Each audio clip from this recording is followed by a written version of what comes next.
This house is mine now, so I won't allow you, Mom, to step foot in here anymore. Just so you know, that key won't work anymore, so you might as well throw it away." As I clenched the key, my daughter glanced at it and burst into laughter. My belongings were piled up roughly in front of the entrance. Why would my daughter treat me this way?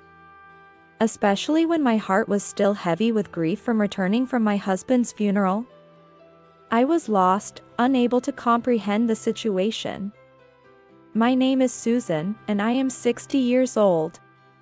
My husband passed away recently after a long illness. The funeral was attended by many who knew him well. We shared memories and traits of my husband, sending him off with smiles rather than tears, in a funeral that was very much in his spirit. Yet, I was left overwhelmed by a sense of loss.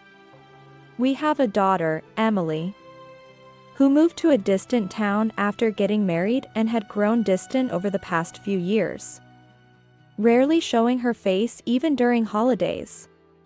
And she left quickly after making a brief appearance at her father's funeral.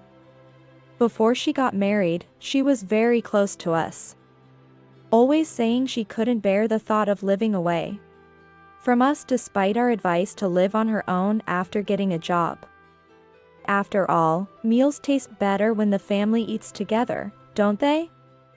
I always get home from work late, so let's at least eat together on my days off." Perhaps she said this to cheer up her father, who was becoming frail with illness. We were also very happy and grateful for Emily's kindness. Then, Emily suddenly announced that she was getting married, and hurriedly submitted the marriage certificate, only to suddenly leave the house. We were puzzled. We met her partner only once and exchanged a few words. But it seemed they truly loved each other, and we wished for Emily's happiness, refraining from meddling in their affairs. However, after a few months of marriage, she stopped contacting us at all.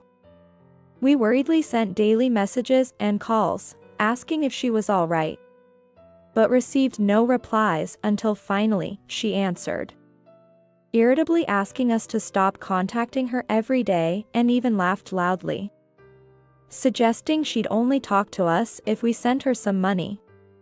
During the day, she seemed to be very drunk and slurring her words. My husband, having heard this exchange, sighed deeply. Emily's change was likely influenced by her husband, Ollie. Since then, my husband never mentioned Emily again. Some years later, Emily shamelessly approached us for money, citing financial troubles. That was the last time she and her father saw each other. Over the years, my husband and I created many memories together, traveling and taking up new hobbies whenever his health permitted. Eventually, he passed away. Returning home from the funeral, I was shocked to find my belongings piled up outside, with movers directed by Emily. Just pile that junk over there. Oh, you're back? Well, this isn't your home anymore, Mom. I've gathered your things, so you better find somewhere else to live before it rains and everything gets soaked. Emily, what are you doing? What on earth are you doing? Please explain. I was just confused, not understanding anything. What's there to explain? You know, don't you? This house is supposed to be inherited by Emily. Don't play dumb. Saying this, a large man emerged from behind Emily. It was all because of this man that Emily had changed. Ollie is Emily's husband.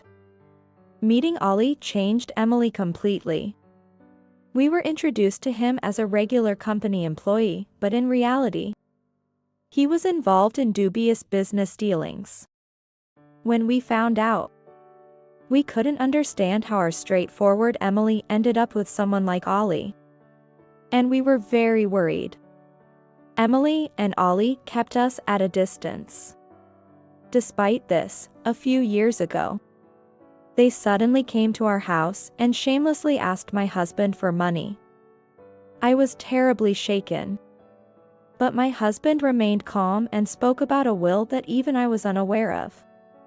At that time, it was clearly stated that this house would go to Emily and everything else to you. Now that Dad has passed away, the house belongs to Emily, so outsiders should leave quickly. You have no right to live here. Don't pretend you've forgotten. Ollie kicked my belongings aside and sneered.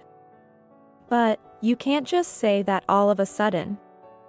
Seeing my belongings piled outside, I didn't know what to do and was completely lost. Now, Ollie.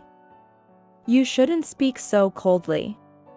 You're right, Mom has no right to live here, but we're still family, aren't we? Saying so, Emily approached me as I stood there holding the key. Don't look so sad. You'll always be my mom. With this key, you can come to this house anytime. Don't be downhearted.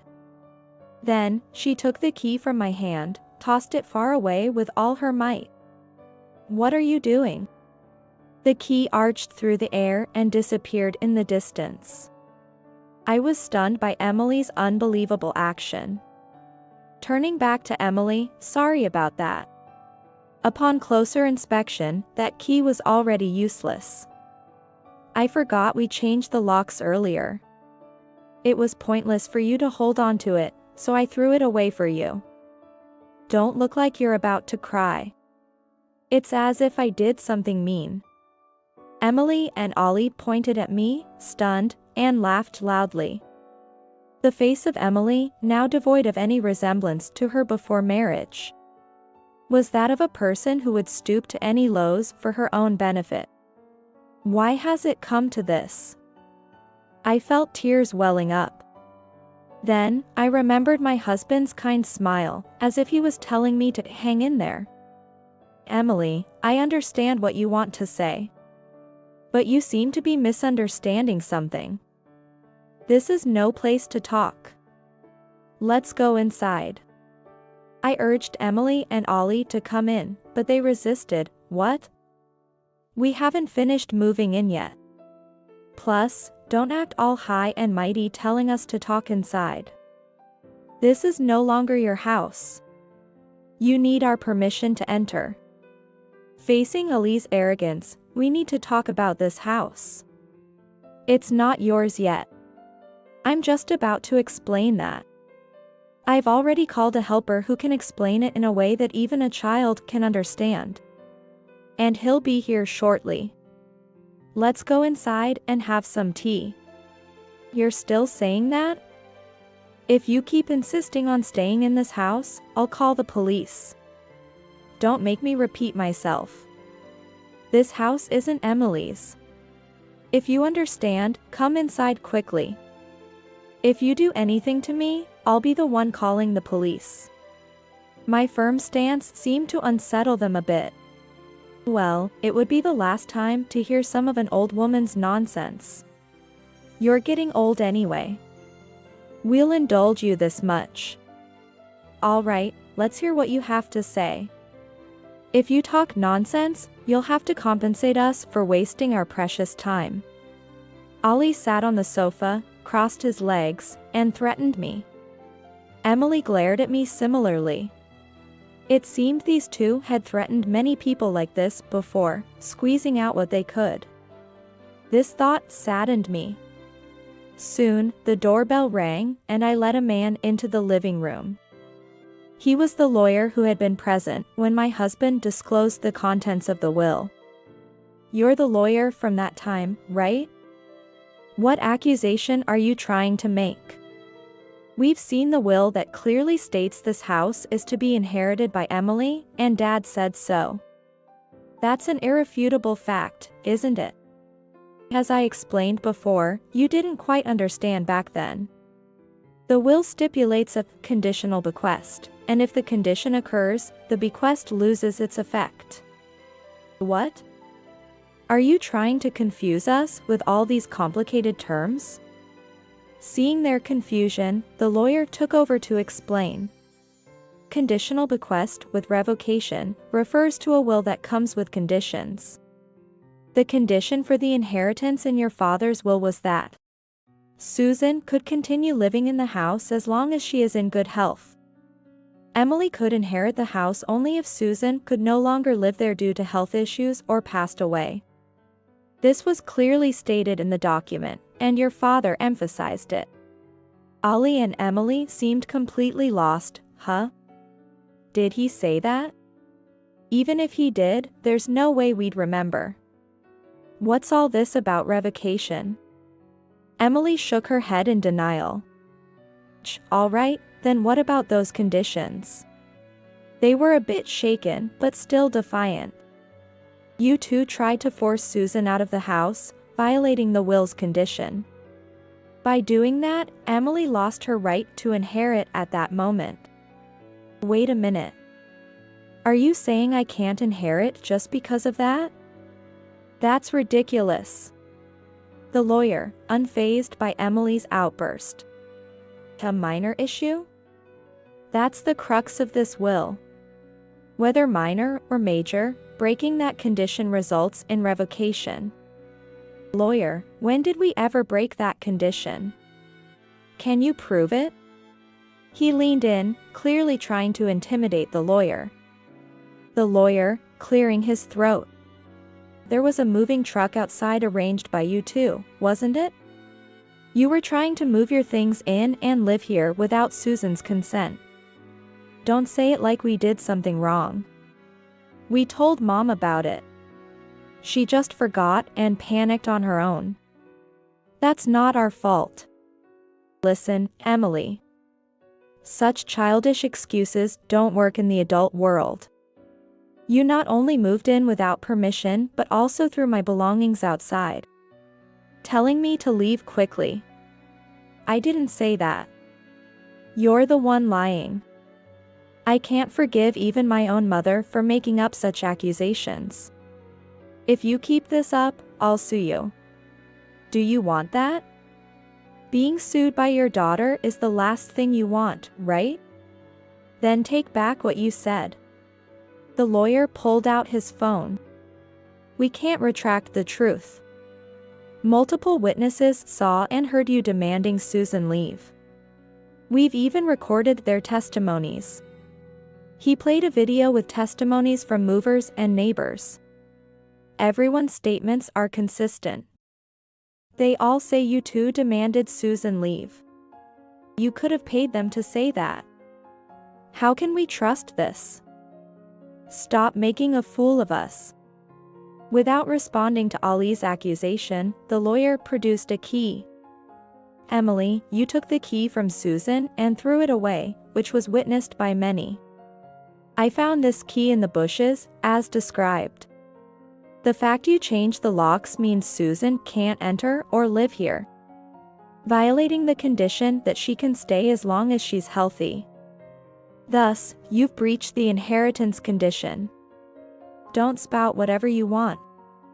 If I get serious, I can make sure a second-rate lawyer like you never works again.